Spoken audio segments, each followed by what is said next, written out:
Ladies and gentlemen, boys and girls and my dear నిబ్బీస్ and నిబ్బాస్, welcome to Filmy Focus. నేను మీ ప్రియమైన దర్శన్. నాతో పాటు ఎవరున్నారంటే గీతాంజలి 35 ఏళ్ళు అయింది, ఇప్పటికీ గుర్తుపెట్టుకున్నాం. సో తర్వాత తొలి ప్రేమ వచ్చింది, 25 ఏళ్ళు అవుతుంది, అది ఇప్పటికీ గుర్తుపెట్టుకున్నాం. ఏం బై చేసేవే ఆల్మోస్ట్ 15 ఏళ్ళు అవుతుంది, ఇంకొక సంవత్సరం అయితే, అది కూడా ఇప్పటికీ గుర్తుపెట్టుకున్నాం. బట్ వీళ్ళ సినిమానైతే 10 తరాల పాటు ప్రతి ప్రేమికుడు గుర్తుపెట్టుకుంటాడంట. సో ఏంటి ఆ కథ అంటే, సో ఇప్పటివరకు మనం సమరసింహారెడ్డి, ఇంద్రసేనారెడ్డి, అర్జున్ రెడ్డి, ప్రతిదీ పేరు పక్కన రెడ్డి చూసాం. ఈసారి ఫస్ట్ టైం అనమాట ప్రేమ పక్కన రెడ్డి అని పెట్టారు, లవ్ రెడ్డి అని. సో ఆ టీం అయితే నాతో పాటు ఉన్నారు. అసలు ఆ డైలాగ్ ప్రాస కోసమే వాడారా, లేదు అందులో అంత డెప్త్ ఉందా, వాళ్ళని అడిగి తెలుసుకుందాం. నాతో పాటు ఉన్నారనమాట, మాట్లాడదాం. హాయ్ అండి, బాగున్నారా? సో అందరూ డెబ్యూటెంట్సే అంట కదా. సో బట్ హడావిడి ఫస్ట్ ఆ టీజర్కి వచ్చిన ఆ టీజర్ కట్ కావచ్చు, జయప్రకాష్ రెడ్డి గారి వాయిస్ కావచ్చు, ఇదంతా చూసి నేను అక్కడ కూడా రాశారు కదా, Anjan Ramachandra in and as అని చెప్పి లవ్ రెడ్డి అని. సో ఇదంతా నేను ఏమనుకున్నానంటే ఫస్ట్ టైము వీళ్ళందరూ ఏదో బాగా ఎస్టాబ్లిష్డ్ ఏమో అని ఓపెన్ చేసి, నాకు తెలియదేమో మేబీ అని నేను చూశాను అనమాట. అందరూ డెబ్యూటెంట్సే అండి. నేను షాక్ అయ్యా బేసికల్లీ. అంటే చాలా పకడ్బందీగా ప్లాన్ చేసినట్టున్నారు ఫస్ట్ ప్రాజెక్ట్ని. డెఫినెట్గా. యా. సో ఏంటి మీకు ఫస్ట్ ఆ టీజర్ కింద ఏమన్నా పెయిడ్ ఫ్యాన్స్ అండి? శ్రావణి గారు ఫ్యాన్స్ అటెండెన్స్ అని పెట్టారు, ఎవరో లైక్ హియర్ అని పెట్టారు, లైక్స్ కూడా వస్తున్నాయి ఏంటని. అంటే మెజారిటీ లైక్స్ మీ కమెంట్గా వచ్చినాయి. అవునా? ఏంటి రీజన్ ఏంటని మరి? అలా ఏం లేదండి, ఎవరు పెట్టారు తెలియదు నాకు కరెక్ట్గా. అంటే శ్రావణి అంటే మీరేనా, లేదా మజిలీ సినిమాలో శ్రావణి మాకు బాగా గుర్తు. మీకు ఇంత ఇంత అంటే లైక్స్ కొడుతున్నారు కదా బీభత్సంగా. అంటే బాగున్నారు అనుకోండి, చాలా బాగున్నారు. మరి మా ఇంటర్వ్యూకి ఎందుకో వెస్టర్న్ వేసుకొచ్చారు. డిఫరెంట్గా ఉందామన్న. బాగున్నారండి, అక్కడలాగా అలా ఉండాల్సిందండి మాకు. అలాగే వస్తారా? యా. స్మరణ్ రెడ్డి గారు, మీకేంటి ఒక రేంజ్లో ఎలివేషన్ ఇస్తున్నారు మీ హీరో? అంటే మీరు అన్నారు కదా డైలాగ్ 10 తరాలు గుర్తుపెట్టుకుంటారని, మిమ్మల్ని కూడా స్మరించుకుంటూ ఉంటారు టీఎఫ్ఐలో అని చెప్పి ఒక మంచి జనరేషన్ అంతా ఇప్పుడే కనబడుతుంది. ఫస్ట్ టైం చూస్తారు ఎలివేషన్. అంటే ఇన్ని రోజు అంతా వర్క్ మూడ్లో ఉండే, సో ఇప్పుడు కొంచెం రిలాక్స్డ్గా ప్రమోషన్స్ చేస్తున్నాం కాబట్టి వాళ్ళ మనసులో ఏముందో ఓపెన్గా బయట పెడుతున్నారు. యా. సో జ్యోతి గారు ఏంటి, ఇప్పుడు కొత్త ఆర్టిస్టులందరికీ టఫ్ కాంపిటీషన్ ఇస్తారంట కదా, మీ కామెడీ టైమింగ్, మీకు ఏదో బాగా బీభత్సమైన కామెడీ టైమింగ్ ఉందని చెప్పి బయట మాట్లాడుకుంటున్నారు. అవునా? థ్యాంక్ యూ అండి అందరికీ. నార్మల్గా. బట్ టీజర్ అయితే చాలా బాగుందండి. జయప్రకాష్ రెడ్డి గారి వాయిస్ పెట్టాలి అనే థాట్ ఎవరికి వచ్చింది? మీకే వస్తుంది ఆబ్వియస్లీ. నైస్. సినిమాలో కూడా చూడొచ్చు అది. ఓన్లీ టీజర్ వరకు ఎంగేజ్ చేయడానికి తీసుకున్న కాన్సెప్ట్ అది. జయప్రకాష్ రెడ్డి గారు యూజువల్గా రాయలసీమ బ్యాక్డ్రాప్లో చేస్తుంటారు. మనం ఆ రీజన్ నుండే ఒక లవ్ స్టోరీ చెప్తున్నాం కాబట్టి, సో ఆయన వాయిస్ ఉంటే ఇంకొక ప్లస్ అవుతుంది అని చెప్పి అనిపించింది. యా. సో మీరు టీజర్లో అయితే హింట్ ఇచ్చారు ఆల్రెడీ, ఆంధ్ర కర్ణాటక బార్డర్ మధ్య స్టోరీ అని చెప్పి. అండ్ పక్కన రెడ్డి పెడుతున్నారు. సో మాకు బేసికల్లీ హర్డిల్స్ అండ్ మాకు ఆల్మోస్ట్ టీజర్ మధ్యలోంచి కొంచెం ఎమోషనల్ మ్యూజికే ఎక్కువ రన్ చేస్తూ వచ్చింది, డ్రైవ్ చేస్తూ వచ్చింది. సో ఎమోషనల్ కంటెంట్ చాలా ఉంటుందని మాకు అర్థమైంది స్టోరీలో. సో ఏంటి మెయిన్ హర్డిల్ ఏముంటుంది అంటారు? ఒకటి కమ్యూనిటీ ఇష్యూవా, అంటే ఇంటర్ క్యాస్ట్ ఇష్యూవా, లేదంటే ఈ బార్డర్ ఇష్యూవా? క్యాస్ట్ కమ్యూనిటీ ఇష్యూస్ అసలు లేవు. బార్డర్ సెటప్ తీసుకుంది ఒక ఫ్రెష్ అప్రోచ్ కోసం. స్టోరీలో స్లాంగ్ వైజ్ అవ్వచ్చు, విజువల్స్ వైజ్ అవ్వచ్చు. లవ్ స్టోరీ అంటే బేసిక్గా ఆ బ్యాక్డ్రాప్స్ మారిస్తే చాలా కొత్తగా అనిపిస్తుంటుంది, క్యారెక్టర్స్ మారితే కొత్తగా అనిపిస్తుంటుంది. So coming to the conflict, it's very unique conflict. ఇప్పటి వరకు లవ్ రెడ్డి లైఫ్లో జరిగిన ఒక కాన్ఫ్లిక్ట్ ఎవరి లైఫ్లో రాలేదు, రావద్దు అని కోరుకోవాలి. యా, అంత స్ట్రేంజ్ కాన్ఫ్లిక్ట్. సో వాడు ఎలా సాల్వ్ చేసుకోవాలి? నారాయణ రెడ్డి వాడి పేరు actually. So Narayana Reddy love రెడ్డిగా ఎలా మారాడు అనేది చూడాలి 18th రోజు. అంతేనండి, లేదు మీ పర్సనల్ స్టోరీ చెప్పకూడదు కాబట్టి ఎవరికి రాకూడదు, చాలా పెద్ద కాన్ఫ్లిక్ట్ అని చెప్తున్నారు. ఇది true incident based story. True incident మీది కాదు కదా? మాది కాదు. అంటే సీరియస్గా మాట్లాడుకుందాం, ఎవరి లవ్ వాళ్ళకి, ఎవరి పెయిన్ వాళ్ళకి గొప్పగా భయంకరంగా అనిపిస్తుంది. సో 10 తరాలు గుర్తు పెట్టుకుంటారని నేను మాట్లాడుతుంటే కలిపేస్తాం అక్కడక్కడ ఉంటుందా? ప్రతి క్యారెక్టర్లో కలిపేస్తుంటాం. మన ఫ్రస్ట్రేషన్స్, మన హ్యాపీనెస్ అన్ని కలిపేస్తాం. ఓకే. సో మీకు రాయలసీమ స్లాంగ్ వచ్చండి బాగా? రాయలసీమ అండి అంటే అమ్మ ఆంధ్ర అండి, డాడీ అయితే కర్ణాటక. ఓకే. సో మిడిల్ కాబట్టి అన్ని కవర్ అయ్యింది. తెలుగు బాగొచ్చు. ఓకే. ఇది ఒక రాయలసీమలో ఒక డైలాగ్ చెప్పండి మాకు. రాయలసీమలో కాదు కానీ మా స్లాంగ్లో చెప్పగలను, మాట్లాడుతూ. అంటే నేను మాట్లాడుతా అంటే నీకు అర్థమవుతుందో లేదో నాకు తెలియదు. అర్థమవుతుంది. ఇలా ఉంటుంది మరి. ఓకే. మాస్ డైలాగ్ చెప్తారేమో అని అనుకున్నాను. బేసికల్లీ ఏమన్నా ఒక సమరసింహారెడ్డి, ఇంద్రసేనారెడ్డి లాంటి డైలాగ్ ఏమైనా చెప్పొచ్చు కదా? నేను మీ డైలాగ్ కడుతున్నా, నాకు ఫ్లాష్ అవ్వట్లేదు. ఏదైనా చెప్పండి, నేను చెప్తా దాన్ని. ఏమబ్బి అదే జయప్రకాష్ రెడ్డి గారు అంటూ ఉంటారు కదా, జయప్రకాష్ రెడ్డి గారు ఏమబ్బి అంటూ ఉంటారు కదా, సో ఆ టైప్ ఏమన్నా వచ్చా మీకు వర్డ్స్? అంటే కొన్ని వర్డ్స్ ఉంటాయి. అప్పుడుని మనం అప్పుడనే అంటాం యాక్చువల్లీ, వాళ్ళు అవుడు అంటారు. ఇప్పుడు ఈవిడ, ఇప్పుడు అమ్మాయి అంటాం కదా, వాళ్ళ సైడ్ అబిడ్డ. అబిడ్డ, అలా ఓకే ఓకే. చేసిండారని చేసిండారు. మీరిద్దరు రాయలసీమ బ్యాక్గ్రౌండ్ ఉందండి మీకు? నేను పక్క ఆంధ్ర, పెళ్లి చేసుకున్నాక కర్ణాటక అమ్మాయి అని ఆయన. Okay okay. మొత్తం అందరూ బార్డర్ నేను ఇక్కడే అండి యాక్చువల్లీ. నేను ఒక్కనే తెలంగాణ నుండి వెళ్ళి అక్కడికి వెళ్ళి సినిమా చేసుకొని వచ్చిన. మరి అదేంటంటే మీరు తెలంగాణలో ఉన్న వాళ్ళు తెలంగాణ ఆంధ్ర బార్డర్ మీద తీయాలి కానీ ఆంధ్ర కర్ణాటక బార్డర్ మీద ఎందుకు తీశారు? అంటే సినిమా తీద్దాము, ఊరికే డిస్కస్ చేద్దాం, ప్రొడ్యూసర్కి కథ చెప్పొద్దాం అనుకున్నా. అటు వెళ్ళి ఇంకా అక్కడే రాసుకొని అక్కడే తీసి అక్కడికి వచ్చేసినాం ఇంకా. సో మీకు ఎవరండి బాగా పరిచయం హీరో హీరోయిన్లలో? హీరో బాగా పరిచయం, హీరో త్రూ హీరోయిన్. మీరు చెప్పినట్టున్నారు 10 years నుంచి పరిచయం. తెలుసు, వీళ్ళు దానికన్నా ముందు నుంచి వీళ్ళు ఫ్రెండ్స్ ఇద్దరు. షార్ట్ ఫిల్మ్ తీసాం, ఎమోషన్ అని. చాలా వైరల్ కంటెంట్ అప్పట్లో, బ్యాక్ ఇన్ 2017-18 ఆ టైంకి. సో అప్పుడు డిసైడ్ అయినాం ఇద్దరం కలిసి, ఇంత ఇంపాక్ట్ అంటే అప్పుడులో 1 crore views వచ్చాయి. సో ఇంత ఇంపాక్ట్ మనం ఆడియన్స్కి బిగ్ స్క్రీన్ ఎక్స్పీరియన్స్ ఇవ్వాలి అని చెప్పి సినిమా చేద్దాం అనుకొని అట్లా ముందుకు వెళ్తూ లాక్డౌన్లో బ్రేక్ అయ్యి మళ్ళీ తర్వాత స్టార్ట్ అయ్యి ఇప్పుడు we're on to release. Okay. So Sravani గారు, ముందు మీకు స్టోరీ చెప్పినప్పుడు శ్రావణి అనే పేరు చెప్పారా? అంటే నాకు 2 names ఆప్షన్ ఇచ్చాడు స్మరణ్. ఏంటి చెప్పండి. చెప్పొచ్చా? దివ్య, శ్రావ్య అని. Okay okay. నీకు ఏది కావాలో అది నువ్వే తీసుకో. దివ్య, శ్రావ్య. శ్రావ్య. Okay okay. అంటే దివ్య అనే పేరు మేము చాలా వింటాం అనమాట. అంటే ఒక ఊర్లో పల్లెటూరు కదా మనది, మీరు చూస్తేనే తెలుస్తుంది మన క్యారెక్టర్స్. పల్లెటూరు అమ్మాయికి దివ్య ఇంటి అమ్మాయి లాగా ఉంటుందని నేను దివ్య అని, దివ్యనే తీసుకుందాం బాగుంటుంది అని దివ్య అని తీసుకున్నాం. ఓకే దివ్య. ఒక అందుకని okay done done done. Character పేరు దివ్య. ఎస్ అర్థమైంది. ఓకే. ఇప్పుడు నేను ఇప్పుడు దివ్య అన్న పేరు నాకు తెలియదు యాక్చువల్లీ, సో అందుకని అడిగాను. ఓకే, నేను శ్రావ్య దగ్గరికి వెళ్తున్నారేమో నాకు పాజ్ ఇచ్చాను అనమాట. మీరు అక్కడ ఆపేశారు కదా, ఫుల్ స్టాప్ పెట్టారు కదా. Okay nice. నేను బట్ శ్రావణికే మేము ఎక్కువ కనెక్ట్ అయ్యాం. మాకు మజిలీ శ్రావణి కనిపించింది ఆ శారీస్లో వాటిలో. ఓకే. సో మీ క్యారెక్టరైజేషన్ గురించి ఏం చెప్తారు? అంటే మాకు మధ్యలో రాఘవేంద్రరావు గారు ఇలా కింద రోడ్డు మీద దొర్లించారు, ఆ పళ్ళు దొర్లించి మిమ్మల్ని ఇంట్రడ్యూస్ చేశారు. సో యాక్చువల్లీ అది వేరే ఉంటుంది, ఇది వేరే జానర్ కాబట్టి మంచిగా మంచి ఒక అమ్మాయి, మనము ఒక పల్లెటూరులో ఒక అమ్మాయిని చూస్తాం కదా. పల్లెటూరులో నేను ఒక లైక్ గవర్నమెంట్ అఫీషియల్, నేను దీంట్లో ఆ డిగ్నిఫైడ్గా ఉండడం కానీ, మనం ఒక అమ్మాయిని చూస్తే మనకి అబ్బా ఎంత లక్షణంగా ఉంది అలా అనిపిస్తుంది కదా. అంతే వెయిటేజ్ ఉంటుంది క్యారెక్టర్ కూడా. ఆ క్యారెక్టర్ ఆ పెయిన్ కానీ ఆ లవ్ కానీ అన్నీ తీసుకుని అంత వెయిటేజ్ ఉన్న క్యారెక్టర్ నాదండి. మీరు ముల్లా, ఆయన ముల్లా? సిచ్యుయేషన్స్ ముల్లా లేకపోతే అంటే సిచ్యుయేషన్సేనా? మీరు కాదు కదా.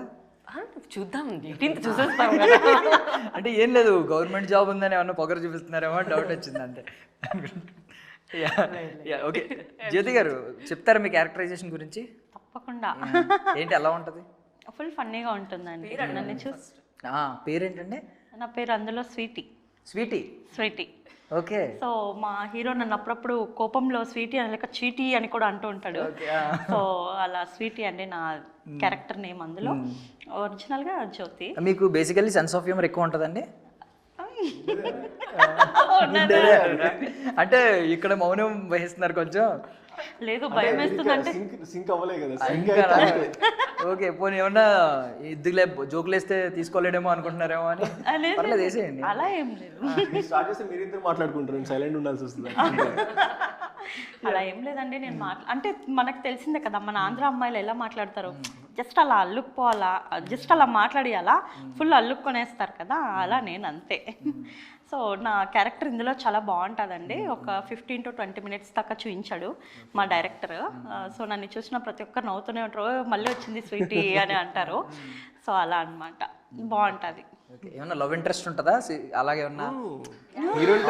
ఓకే, అర్థమైంది. యాక్చువల్లీ నేను లవ్ చేస్తూ ఉంటాను, హీరోని. తర్వాత అతను ఈ అమ్మాయికి కనెక్ట్ అయిపోయి నేను వింటాడు. అంటే సెన్స్ ఆఫ్ హ్యూమర్ ఉన్న వాళ్ళకి ఎక్కువ పడతారంటారు మరి.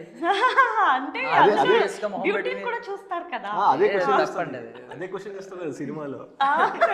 అది కూడా ఆ డైలాగ్ చెప్పు. అన్ని చెప్పకూడదు. డైలాగ్ చెప్పు. ఏది పైన పై ఉండే అందాల ఏంటి బేబీ ఓన్లీ పైన పైన ఉన్న అందాలనే చూస్తావా, నా మనసు పెట్టి చూడు, నీకు దాంట్లో కట్టిన గుడి చూడు. అలా ఏదో బంగారం డైలాగ్ డైలాగ్స్ చెప్పినట్టు యాక్చువల్లీ అనిపించింది. చాలా బాగుంటాయండి. నావి ఇంకా మా డైరెక్టర్ గారు కట్ చేశారు నాది లెంత్ ఎక్కువైపోయిందని, బట్ చాలా బాగా రాశారండి నా డైలాగ్స్ మాత్రము. ఇంకా ఈ అమ్మాయిని తిట్టడం కానీ చాలా బాగా అనిపిస్తుంది. నా కట్ చేసి ఉంటారు. కట్ చేశారు. సీన్ కట్ చేశారా? అవి చాలా బాగుంటాయి. మీరు కూడా చెప్పి మీరు కూడా చెప్పి కొంచెం రెమ్యూనరేషన్ అవి కట్ చేయించండి. ఆమె ఏం చెప్తుందంటే సినిమా కన్నా అవే 2 సీన్లు బాగుంటాయి అని చెప్తుంది. ఓకే యా మీకు ఇన్స్పిరేషన్ ఎవరన్నా ఉన్నారా 90s లో కానీ ఎర్లీ 20s లో కానీ మంచి ఫీమేల్ సెన్స్ ఆఫ్ హ్యూమర్ ఉన్న ఆర్టిస్టులు ఉండేవారు చాలా మంది. ఆర్టిస్ట్ లో చాలా మంది ఉన్నారు. కోవై సర్లా గారు ఉన్నారు, ఇంకా విద్యులేఖ గారు ఉన్నారు. నాకు విద్యులేఖ అంటే చాలా ఇష్టం కోవై సర్లా కన్నాను. బట్ ఆమె చాలా బాగా చేసేది. ఆమె నవ్వు బాగుంటది. బ్రహ్మానందం తనది ఫుల్ పిచ్చ పిచ్చ. నాకు అలా అలా అంటే నాకు ఎంతసేపు ఉన్నా ఒకరిని నవ్వించాలని ఎప్పుడు ఉంటుందన్నమాట. బేసిక్గా నన్ను చూస్తేనే నవ్వుతూ ఉంటారు ఆల్మోస్ట్ వాళ్ళు. సో అలా. సో ఫస్ట్ సినిమా బేసికల్లీ ఇప్పుడు కొత్త ఆర్టిస్టులు అంటే కొట్టకూడదు. మన జనరల్ ఆడియన్స్ రూల్ ప్రకారం ఏంటంటే కొత్త హీరో వచ్చి కొట్టాడు అనుకోండి ఆడియన్స్ని, అదే ఎవరైనా రౌడీస్ని పెద్దగా తీసుకోరు. బేసికల్లీ మీరు ఏకంగా ఇన్ అండ్ డాష్ అని పెట్టి మెన్షన్ చేసి అందులో ఫైట్లు కూడా కనిపిస్తున్నాయి. బీభత్సంగా మాకు బీభత్సంగానే ఉంటాయేమో అనిపిస్తుంది. ఒక వైలెంట్ స్టోరీ ఏమో అనిపిస్తుంది ఒకవైపు, యాక్షన్ అండ్ వైలెన్స్ ఉంటుంది కదా. సో ఇలాంటి రూల్స్ ఏం వర్తించమండి మీకు? ఒక అంటే కొంచెం లిబర్టీ అనేది తీసుకుంటాము, నాట్ ఓవర్ ద టాప్. కొట్టినప్పుడు కూడా కేర్ తీసుకున్నాము ఫైట్ మాస్టర్తో డిస్కస్ చేసి, ఇది మరీ ఓవర్ కాకుండా కమర్షియల్ లా కాకుండా యాజ్ న్యాచురల్ యాజ్ పాసిబుల్ తీసుకెళ్దాము అని. But when coming to the teaser కొంచెం రఫ్నెస్ చూపించాలి కాబట్టి we took the take actually. అంటే ఇప్పుడు హారర్ ఎక్కువగా థ్రిల్లర్స్ ఈ మధ్య అందరూ ఇష్టపడేది. ఒక డెబ్యూటెంట్ వచ్చిన రైజ్ అయినప్పటి నుంచి అందరూ అసలు ఒక లవ్ స్టోరీ వస్తే కూడా మాకు కొద్ది థ్రిల్లరే కావాలన్న రేంజ్కి వెళ్ళిపోయారు.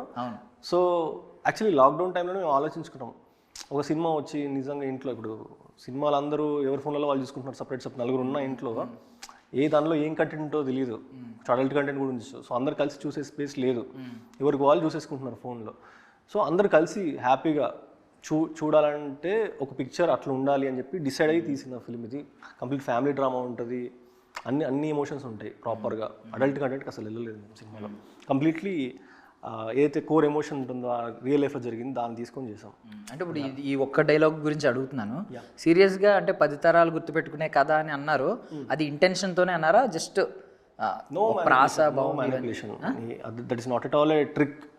అంటే జస్ట్ ఇంటెన్షన్తోనే అన్నారా ఇది ఖచ్చితంగా గుర్తుపెట్టుకుంటారు? 100% మేము మాట్లాడితే ఓవర్ అవుతుంది, కానీ మేము యాక్చువల్లీ క్లాసిక్ అనే మేము ప్రమోట్ చేసుకుందాం అనుకున్నాము. సినిమా రిలీజ్ తర్వాత ఆడియన్స్ మాట్లాడితే బాగుంటుందని మేము సైలెంట్ ఉన్నాం ఇప్పుడు ప్రెసెంట్, అంతే. క్లాసిక్ ఓకే అంటారు. సో నేను ఎగ్జాంపుల్స్ ఇందాక చెప్పాను కదా, గీతాంజలి కావచ్చు, తొలి ప్రేమ కావచ్చు, ఎంఐ చేసేవి కావచ్చు. ఈ 3 సినిమాలు గీతాంజలి ఒకటి సాడ్ ఎండింగే, బట్ తెలుగు వాళ్ళ కోసం కొన్ని మార్చారు యాక్చువల్లీ. ఇప్పుడు ఏమై చేసేవే తమిళ వర్షన్ ఉందంటే అది కంప్లీట్ సాడ్, ఇక్కడ మనకి మార్చారు. సో తొలి ప్రేమ కూడా మనకు అన్ని పాజిటివ్ ఎండింగ్లే, బట్ ఏమవుతుందంటే ఈ మధ్యలో మన మనసుని మెలి తిప్పేసి పిండేసి ఏడిపించి ఇవన్నీ ఉంటాయి. సో నాకు ఆ బీజిఎం వల్ల ఎఫెక్ట్ గా కొంచెం ఆ బీజిఎం ఎఫెక్ట్ తో అడుగుతున్నాను, ఇది కూడా మనసుని మెలి తిప్పే కదా? ఖచ్చితంగా ఎమోషనల్ సాడ్, అట్లీస్ట్ కళ్ళలో నీళ్ళు ఇలా కారకపోయినా కళ్ళలో నీళ్ళు అనేది అయితే వస్తాయి ప్రతి ఒక్కరికి. వచ్చే వాళ్ళకి వస్తాయి, వస్తాయి. చేసి నేనే చూసినా నేనే ఏడుస్తున్నా. అంటే చూసేవాడు ఎంత రాడ్ క్యాండిడేట్ అయినా కూడా వాడు ఖచ్చితంగా కళ్ళలో నీళ్ళు అనేది ఖచ్చితంగా వస్తాయి. అదైతే డామ్ షూర్ చెప్పాను. ఓకే, మేము స్ట్రగుల్స్ ఫేస్ చేస్తూ ఉంటాం. సో డెబ్యూటెంట్స్గా మీ గురించి అడుగుతున్నాను బేసికల్లీ శ్రావణి గారు. సో మీరు ఈ పొజిషన్కి రావడానికి అంటే ఒక మంచి మార్క్ అయితే బాగున్నారు కాబట్టి, ఒక మంచి దివ్య అనే పేరుతో ఎంటర్ అవుతున్నారు, పేరు శ్రావణి, సో అన్నీ బాగున్నాయి. బట్ ఇక్కడ వరకు రావడానికి మధ్యలో ఎన్ని హర్డిల్స్ ఫేస్ చేశారు, ఎంతకాలం పట్టింది? టు బీ ఫ్రాంక్, నేను ఏం హర్డల్స్ అయితే ఫేస్ చేయలేదండి. నేను సాఫ్ట్వేర్లో ఉన్నా, జాబ్ చేస్తుంటే వీళ్ళిద్దరూ అనుకుని నాకు ఫస్ట్ కాల్ చేశారు, అంతే. ఓకే అని చెప్పేసాను నేను. అప్పుడు మంచి డిసిషన్ తీసుకున్నా అనిపిస్తుంది నాకైతే. అప్పుడు తీసుకున్న నాకు అసలు చిన్న ఒక హర్డల్ కూడా లేదు షూట్లో కానీ ఇప్పుడు పోస్ట్ ప్రొడక్షన్ ఇప్పుడు మాది ప్రమోషన్స్ కానీ ఫ్యామిలీ లాగా అన్నీ కూర్చొని మాట్లాడి ఓకే ఇది వద్దా అది చేద్దామా నేను ఇలా చేస్తున్నా నీకు బాగా చేస్తున్నా నువ్వు అనుకుందే చేస్తున్నానా నేను ఇది ఓకేనా నీకు అంత కంఫర్ట్గా నేను చేశాను కాబట్టి నాకైతే హర్డల్స్ ఏం లేవు. జాబ్ అయితే మానేశారా? మానేసాను. మానేశారు అంటే ఒక ప్రాజెక్ట్ అంత ధైర్యాన్ని నింపిందా మీ కెరియర్ని పక్కన పడేసి ఇంకా ఇదే నా కెరియర్ అని ధైర్యం తీసుకోవాలి? వెళ్ళొచ్చు కావాలంటే నేను. ఓకే ఓకే ఇంకా బ్యాకప్ నడుస్తుంది అలా లైట్గా. ఓకే బట్ మరి నెక్స్ట్ డెసిషన్స్ ఏం తీసుకోబోతున్నారంటే నాకు తెలిసి ఈ ట్రైలర్ టీజర్ వచ్చిన తర్వాత కొంతమంది కాల్స్ వచ్చి ఉంటాయి, కొన్ని ప్రాజెక్ట్స్కి కొంతమంది మిమ్మల్ని అప్రోచ్ అయ్యి కూడా ఉండొచ్చు. సో ఏం డెసిషన్ తీసుకోబోతున్నారు, ఎప్పుడు తీసుకోబోతున్నారు? అంటే నేను అయితే మూవీ రిలీజ్ అవ్వాలనేసి వెయిట్ చేస్తున్నా. ఇది అయ్యాక I take call. Okay so ఇప్పుడు వరకు టీజర్లోంచి ఏమన్నా బిగ్గెస్ట్ కాంప్లిమెంట్ ఏమైనా వచ్చిందా?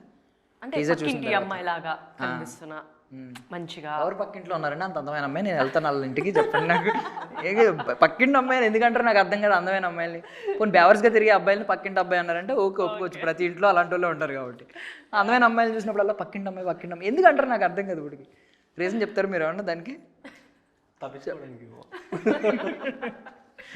సరే చెప్పకండి అలా పక్కింటి అమ్మాయి అని చెప్పకండి. ఎవరు పక్కిల్లో చెప్పండి పోనీ, చెప్తే క్లారిటీ ఇవ్వండి. మేము అక్కడ పోనీ దగ్గరలో ఏమైనా రూమ్ దొరుకుతుందేమో తీసుకుంటాం, బ్యాచులర్ రూమ్, కొంచెం బడ్జెట్ ఎక్కువైనా పర్వాలేదు.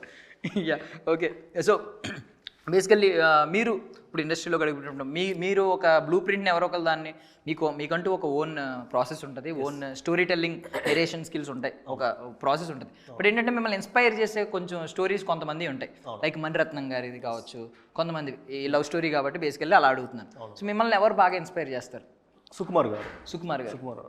అంటే తన స్టోరీస్, తన లవ్ స్టోరీస్ చాలా డిఫరెంట్గా ఉంటాయి.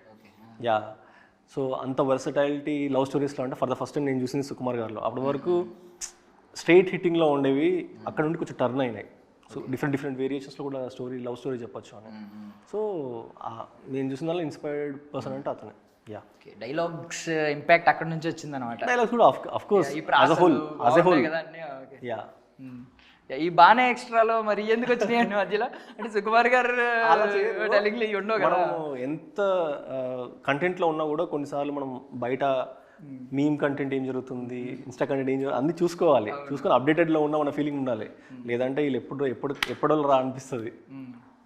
యా ఓకే సో మీ అంజన్ గారు ఏరు మరి హీరోయిన్ ఎక్కడ ఉంది కదా, చిన్నప్పటి నుండి మిస్ అయ్యారు. బేసికల్లీ అందరూ నాకు తెలిసి Q&Aలో కూడా రెడ్డి మీద ఎక్కువ ఫోకస్ చేసినట్టున్నారు. అబ్బో చాలా క్వశ్చన్లు వేసారు. యా అంటే why Reddy, why don't Naidu, why don't Chowdary. అక్కడ ప్రాపర్గా ఇచ్చిన వాళ్ళు నాకు గుర్తులేదు ఆన్సర్, ఇక్కడ కరెక్ట్గా ఇచ్చాడు. అంటే నారాయణ రెడ్డి స్టోరీ జరిగింది కాబట్టి లవ్ రెడ్డిని పెట్టాము, నారాయణ చౌదరి జరిగింది కాబట్టి అయి ఉంటే లవ్ చౌదరిని పెట్టేవాళ్ళము. మాకు అది పాయింట్ కానే కాదు. ఇట్స్ ట్రైబ్యూట్, అంటే నారాయణ రెడ్డి లానే చూపించాలి. సో దానికోసమే డిసిషన్ తీసుకుని తప్పించి రెడ్డి అన్న ఫీలింగ్ని ప్రమోట్ చేసి వేరే క్యాస్ట్ తక్కువ ఎక్కువ అనేది అసలు మా ఇంటెన్షన్ కానే కాదు, ఇప్పుడు కాదు. యా బట్ మరి మీరు ఫీమేల్స్ని ఏమైనా తొక్కేస్తున్నారా? జెండర్ ఈక్వాలిటీ లేదా? వై లవ్ రెడ్డి, ఆమె క్యాస్ట్ నాకు తెలియదు కానీ ఏమో బేబీ నాయుడు అనుకోండి for suppose, why love Naidu. ఓ అట్లా అంటే తన క్యారెక్టర్ గురించి చెప్తాను. దివ్య నాయుడు అంటే దివ్య నాయుడు, దివ్య రెడ్డియా, దివ్య చౌదరియా చెప్పలేదు. అంటే అమ్మాయిలకి పక్కన అది కూడా పెట్టరా మీరు? ఏం పెట్టలేదు. మీరు ఫీమేల్స్ని తొక్కేస్తున్నారండి, జెండర్ ఈక్వాలిటీ లేదా మీకు? సరే నెక్స్ట్ పెట్టాలి, వాళ్ళకి కావాలంటే పెట్టేసేయాలి ఇంకా. ఓకే సో జస్ట్ ప్రొడ్యూసర్ కాబట్టి, ప్రొడ్యూసర్ గారి తాలూకా కాబట్టి ఆవిడ కోపం వస్తుందేమో. కోపం ఏం లేదు, ప్రొడ్యూసర్ అంటే నా దృష్టిలో అప్ అలా. సో మీ హస్బెండ్ కాబట్టి జోక్ మీరు పర్వాలేదండి, నేను బాగా తీసుకుంటారు. మీరు వేస్తారంటే తీసుకుంటారు ఖచ్చితంగా, ఆ క్వాలిటీ ఉంటుంది. సో బేసికలీ సో జనరలీ కొత్తగా మార్కెట్లోకి వచ్చినప్పుడు తెలుస్తుంది కదా మీకు, బేసికలీ ఆడియన్ ఎలాంటిది చూస్తాడు. ఒక అంటే ఎవరో తెలియకుండా ఒక కొత్త సినిమాని డైరెక్ట్ మార్కెట్లోకి తీసుకొచ్చినప్పుడు ఆడియన్ వస్తాడా లేదా, ఈ డౌట్స్ ఉంటాయి, ఈ భయాలు ఉంటాయి. డబ్బులు చేతిలో డబ్బులు కదండి, ఎంత మాట్లాడుకున్నా కష్టం పోయినా పర్లేదు, డబ్బులు పోతే ఇబ్బంది కదా. సో ఇవన్నీ మాట్లాడుకుని ఇంట్లో కూడా మాట్లాడుకునే ఉంటారు. సో మీరు ఇన్సైడ్ టాక్స్ ఏమన్నా చెప్తే, ఇంట్లో టాక్స్ ఏమన్నా? ఏం లేదండి, నేను భయపడేదాన్ని. అంటే ప్రతి ఒక్క ఇంట్లో అమ్మాయిలు డబ్బు అబ్బాయి పెడుతున్నాడంటే భయపడతాం కదా. సో నేను భయపడ్డాను. బట్ మా హస్బెండ్ ఇప్పటి వరకు స్టార్టింగ్ నుంచి టిల్ ఇప్పటి వరకు ఆయన ఫుల్ స్ట్రాంగ్ ఫీలింగ్తో ఉన్నాడు. లేదు ఈ ఫిలిం హిట్ అవుతుంది. నేను పెట్టినందుకు నాకు వస్తుందో రాదో సెకండరీ, బట్ మూవీ అనేది ప్రతి ఒక్కరికి నచ్చుతుంది అనే ధీమాలో ఉన్నారు ఆయన. సో నాకు ఇప్పుడు అనిపిస్తా ఉంది ఓ మేము చెప్పండి, డబ్బులు వస్తాయనే ఉంటాడు లేకుంటే చెప్పండి, డబ్బులు వస్తాయని నాకు చెప్పండి. అంతే కదా, ప్లాన్ చేసుకున్నారు సినిమా అయిపోతే డ్యూప్లెక్స్ హౌస్ కొనాలి అన్ని మాట్లాడేసుకున్నారు అప్పుడే. నేను గోల్డ్ కొనాలి అని నేను అన్నాను. తర్వాత ఇంకా హౌసెస్ అవి ఇవి వాళ్ళు మీకు గోల్డే ఉంటుంది. ఆ తెలివైన ఆయన అయితే నాకు తెలిసి ఏం చెప్తారంటే నువ్వే గోల్డ్ కదా నీకు మళ్ళీ అన్నారండి. మా హస్బెండ్ అస్సలు అన్నారు, అలా అన్నారు. Yeah okay. So but teaser అయితే ఆటోమేటికలీ టీజర్ జనాల్లోకి వెళ్తే ఆడియన్స్ అయితే ఖచ్చితంగా వస్తారు. ఆ టీజర్ కట్ చూసినప్పుడే నాకు అనిపించింది చాలా బ్రిలియంట్ కట్ ఉంది. బట్ ఆ టీజర్ని ఆడియన్స్లోకి తీసుకెళ్ళడానికి ఏమన్నా, బికాజ్ ఎస్కేఎన్ గారిని మనం ఎగ్జాంపుల్ తీసుకుంటే ఆయన సినిమాని ఎలా ప్రమోట్ చేయాలి అని ఒక మార్క్ ఈ జనరేషన్లో ఒక మార్క్ ఒక రూట్ మ్యాప్ చూపించారు, కొత్తగా చూపించారు. మరి మీరేమన్నా అలాంటి ప్లాన్స్ చేశారా, ఎలా తీసుకెళ్ళాలి ఈ సినిమా మార్కెట్లోకి? మా డైరెక్టరే స్టిల్ ప్లానింగ్ యాక్చువల్లీ ప్లాన్ చేస్తున్నాం ప్రాపర్గా. మంచి పిఆర్ఓ ఉన్నాడు. సో చాలా తక్కువ కాంటాక్ట్స్ ఉన్నాయి ఇండస్ట్రీలో, ఎందుకంటే మేము ఇక్కడ వాళ్ళు ఎవరిని టచ్ చేయలేదు. డైరెక్ట్ ఇక్కడ నుండి బెంగళూరుకి వెళ్ళాం, ఆ బార్డర్లో సినిమా తీసుకున్నాం, డైరెక్ట్ వచ్చాం. We're very new.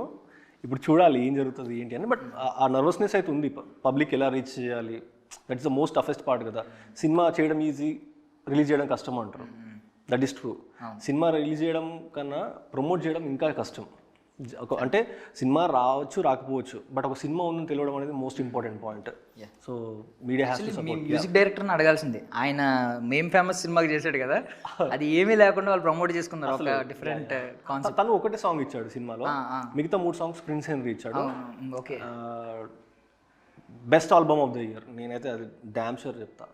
నాకు కోయలమ్మ సాంగ్ అన్నా, నాకు కోయలమ్మ చాలా బాగుంది. బికాజ్ ఆ సిడ్ శ్రీరామ్ గారి వాయిస్, ఆయన లిరిక్స్ అనంత్ శ్రీరామ్ గారి. సో నేను ఆయన మ్యూజిక్ కాబట్టి, కళ్యాణ్ నాయక్ గారి మ్యూజిక్ కాబట్టి నాకు అద్భుతంగా నచ్చింది. అండ్ ప్రీవియస్ మూవీలో ఏమో అది బాగా ట్రెండ్ అయింది. ఇది మేం ఫేమస్లో ఆల్మోస్ట్ అన్ని సాంగ్స్ బాగానే అయినాయి. లాస్ట్ మారుతి సుబ్రహ్మణ్యంలో ఆ సాంగ్ ఒకటి, మేడం సారు మేడం అంతే, అది ఒకటి బాగా అయింది. కోయిలమ్మ చాలా బాగుంది సాంగ్. నాకు చాలా use to call it 100 million song. రాకముందే మేము ఊరికే అట్లా దానికి ఒకటి పెట్టుకొని మన 100 million సాంగ్ ఎప్పుడు రిలీజ్ చేద్దాము, ఇంతవరకు వచ్చింది అని. సో ఎప్పటికైనా అది ఆ మార్క్ రీచ్ అవుతుందని మాకు కాన్ఫిడెన్స్ ఉంది. మేబీ ఆఫ్టర్ రిలీజ్ అయినా ఖచ్చితంగా ఎప్పటికైనా రీచ్ అవ్వచ్చు. శ్రావణి గారు, సో ఆల్రెడీ వచ్చారు కాబట్టి ఆ సిస్టమ్ చేతుల్ని ఇప్పుడు ఇక్కడికి పెట్టారు కాబట్టి ఒక బకెట్ పట్టుకుని వస్తారు జనరల్లీ ఎవరన్నా actors, bucket list. So start అయిపోద్ది కదా టాలీవుడ్ ఏమో ఇప్పుడు ఇంటర్నేషనల్ అయిపోయింది. రాజమౌళి గారు నెక్స్ట్ ఆ సినిమా రిలీజ్ అయ్యాక మన గురించి ఆల్రెడీ హాలీవుడ్లో మాట్లాడుకుంటున్నారు, ఇప్పుడు ఇంకా ఎక్కువ మాట్లాడుకుంటారు. సో కోటి ఆశలు ఉంటాయి. సో మీ ఆశల్లో ప్రయారిటైజ్డ్ ఒక బకెట్ లిస్ట్లో ఉన్న ప్రయారిటైజ్డ్ చెప్తారా, అదేంటి? అంటే మంచి క్యారెక్టర్ చేయాలండి, మంచి క్యారెక్టర్. అది లైక్ మంచి వెయిటేజ్. ఇప్పుడు సీతారామం సీత అని చెప్పాను, సాయి పల్లవి గారిది కానీ అంతే, అలాంటి మంచి క్యారెక్టర్ చేయాలి. ఓకే, అలా ఉంది. అంటే రాజమౌళి గారితో దాంట్లో చూస్తే ఇంకా అదే బకెట్ లిస్ట్ టిక్ అది అయిపోయింది అన్నట్టు. అంతేనా? ఒక ఎగ్జాంపుల్ చెప్పగలరు ఇలాగా? ఇప్పుడు హాస్ని ఒక తింగర్ క్యారెక్టర్, అది ఒక, లేదు అరుంధతి లాంటి, లేదంటే జేజమ్మ, లేదంటే మగధీర సినిమాలో కాజల్ లాగా ఒక ప్రిన్సెస్ క్యారెక్టర్, ఒక క్వీన్ క్యారెక్టర్, లేదంటే ఫెయిరీ టేల్స్ ఉంటాయి కొన్ని అలాంటివి, సీతారామం అన్నారు. ఇలాంటి మీకు ఒక పర్టికులర్గా ఒక అలాంటి రోల్ ఏమైనా చెప్పగలరా మీ మైండ్లో ఉన్నది? నాకు అదే సీతారామంలో సీత క్యారెక్టర్. ఓకే, అదే ప్రిన్సెస్ రెండు కవర్ చేయాలా? యా నార్మల్ లైఫ్లో అలా చూసి అలా ఉండి. చాలా మోసం చేశారు ఆవిడ మమ్మల్ని, సీరియస్లీ. అంటే ఆవిడని ఎలా ఊహించుకున్నా అలాగే ఉంటుంది ఆవిడ. మీరు ప్రిన్సెస్గా చూస్తే ప్రిన్సెస్గానే ఉంటుంది. 2 డిఫరెంట్ క్యారెక్టర్స్ చేయడం అంటే, అది కూడా 2 different religions, 2 different face cuts, భలే పోర్ట్రే చేశారు అసలు. సో అలాంటి క్యారెక్టర్ కావాలి. హీరో అండి ఎవరి పక్కన? ఎవరి పక్కన? ప్రభాస్ గారి పక్కన. ప్రభాస్ గారి పక్కన సిస్టర్ రోల్ వచ్చింది, ఇమీడియట్గా ఏం చేస్తారు? బాధేస్తుంది ఆలోచిస్తాను. ఎందుకు చేసేసి మామ అనుకుంటే లాస్ట్లో పోద్ది నెక్స్ట్ సినిమాకి అలాగా. యా, సో సార్ మీకు ఎవరితో అన్నా అంటే ఇండస్ట్రీలో ఒకరితో సినిమా చేయాలి ఖచ్చితంగా ఏమన్నా ఉందా? ఒక బకెట్ వాళ్ళు తీసుకొస్తారు, 2 బకెట్లు నేను తీసుకొస్తాను. హీరోలు హీరోయిన్లా ప్రొడ్యూసర్లు కూడా ఇంకో బకెట్. మనం ఎన్ని బకెట్లు తీసుకొచ్చినా ప్రాక్టికల్గా జరగాల్సిన కొన్ని ఉంటాయి కదా, అందుకని ఒకటి సరిపోదు, ఏ తగులుతుంది అంతే. ఓకే, ప్రాక్టికల్ అంటే ప్రాక్టికల్గా దగ్గరున్న గోల్ ఏంటి మీకు? షార్టెస్ట్ గోల్ అంటారు కదా, ప్రాక్టికల్గా ఆలోచించి. నెక్స్ట్ ఫస్ట్ ఫిల్మ్ అది ఒకటి చేద్దాం అనుకున్నాను, కానీ అది ఇది ముందుకు వచ్చింది. సో నెక్స్ట్ ఇమీడియట్గా ఫిల్మ్ అది చేద్దాము అనేది నా ప్లాన్. అది కంప్లీట్గా రెడీ టు షూట్ అన్నట్టు ఉంది. సో ఇది ఫాస్ట్గా రిలీజ్ అయ్యి మంచి టాక్ వచ్చి బయటకు వస్తే ఇమీడియట్గా టేక్ ఆన్ చేద్దాం అని అంతే. సో ఈవిడైతే ఆల్రెడీ బిల్డింగ్ గురించి గోల్డ్ గురించి అన్నీ చెప్పేశారు. అది కాకుండా యాక్టింగ్ వైజ్ ఏమన్నా ఉందండి మీకు నెక్స్ట్? యాక్టింగ్ వస్తే గోల్, చేస్తాను. నెక్స్ట్ గోల్ ఏంటంటే దగ్గరలో ఆలోచించే goal?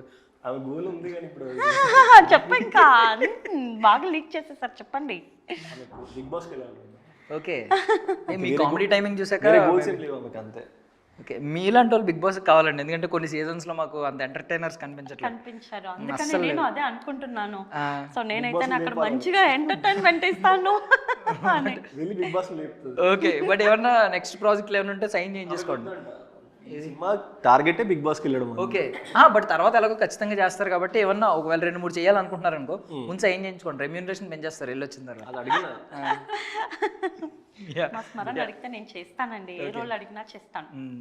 So okay, so finally love Reddy కాబట్టి రిలీజ్ కూడా ఇంకా అంత ఎన్నో డేస్ లేదు కాబట్టి, సో 2 వీక్స్ కూడా ఫుల్గా లేదు కాబట్టి రెడీగా ఉన్నారా మీరు? ప్రాజెక్ట్. మేము కూడా రెడీగా ఉన్నామండి. So I wish you all success అండి. Thank you so much for this opportunity. And so మీకు పర్సనల్గా అండ్ సినిమా వైజ్ కూడా మీకు నేనైతే సక్సెస్ కోరుకుంటున్నాను, మీరు బాగా సక్సెస్ఫుల్ అవ్వాలని కోరుకుంటున్నాను. థ్యాంక్ యూ అండి, thank you. That's all for now. This is Darshan signing off.